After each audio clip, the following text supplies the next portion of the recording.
Now let us sum up our lectures about phraseology.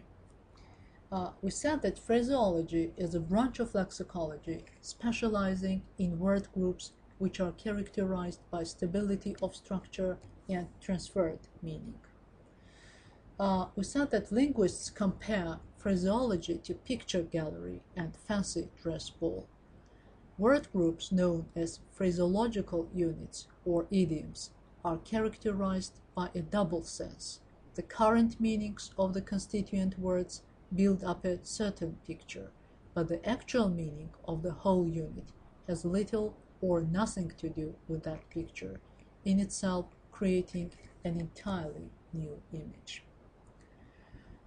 Then we tried to distinguish phraseological units from free word groups.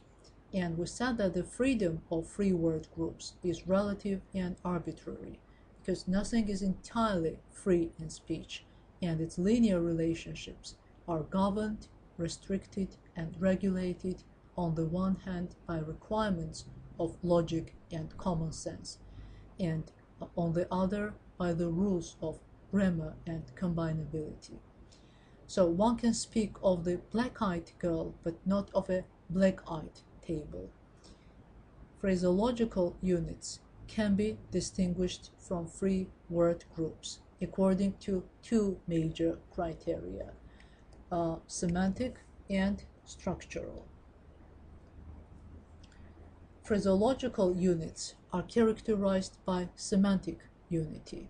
In the traditional approach, phraseological units have been defined as word groups conveying a single concept, whereas in free word groups, each meaningful component stands for a separate concept.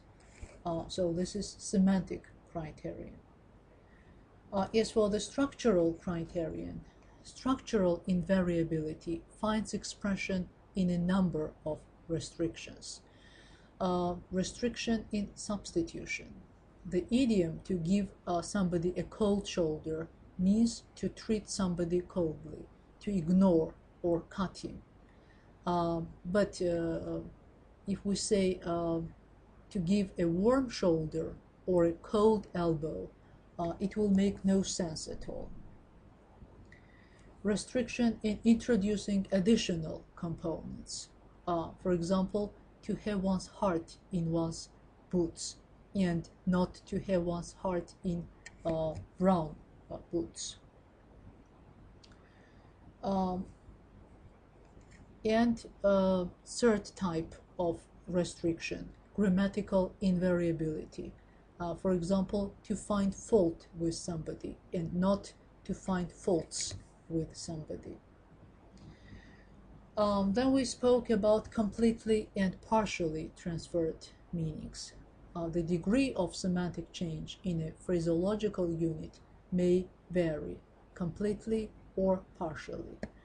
So the examples of complete change are to skate on thin ice, which means to put oneself in a dangerous position, to take risks. To wear one's heart on one's sleeve, which means to expose so that everybody knows one's most intimate feelings. To have one's heart in one's boots, to be deeply depressed, anxious about something. To have one's heart in one's mouth, to be greatly alarmed by what is expected to happen. The second type is represented by phraseological units in which one of the components preserves its current meaning and the other is used in a transferred meaning. For example, to lose one's temper or to keep one's temper, to fly into a temper, to fall ill, to fall in love or to fall out of love, to stick to one's word or to stick to one's promise, to arrive at a conclusion, bosom friends, shop talk, small talk, and so on. Then we discussed the problem of proverbs, and we said that a proverb is a simple and concrete saying, popularly known and repeated, which expresses a truth based on common sense or the practical experience of humanity, which are often metaphorical. We said that phraseological units are a kind of ready-made blocks which fit into the structure of a sentence, performing a certain syntactical function, more or less as words do. And proverbs, if viewed in their structural aspect, are sentences. The function of proverbs is communicative. In other words, they impart certain information. So in fact, proverbs and phraseological units are not quite the same. And there does not seem to exist any rigid or permanent borderline between proverbs and phraseological units, as the latter rather frequently originate from the former. Some of the proverbs are easily transformed into phraseological units. And finally, we try to classify idioms, to give different classifications of idioms by different scholars. The traditional and the oldest principle for classifying phraseological unit is based on their original content and might be alluded to as semantic classification.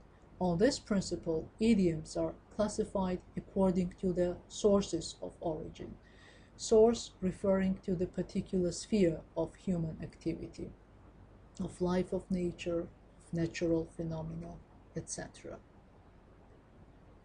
And we said that Vinogradov classifies phraseological units into three classes: phraseological combinations, phraseological unities, and phraseological fusions. According to structural classification, so certain groups can be singled out. Verbal, to run for one's life, to run for one's dear life, to get the upper hand or to win the upper hand. Adjectival, high and mighty, speak and span. Adverbial, high and low, in cold blood, between the devil and the deep sea, and so on.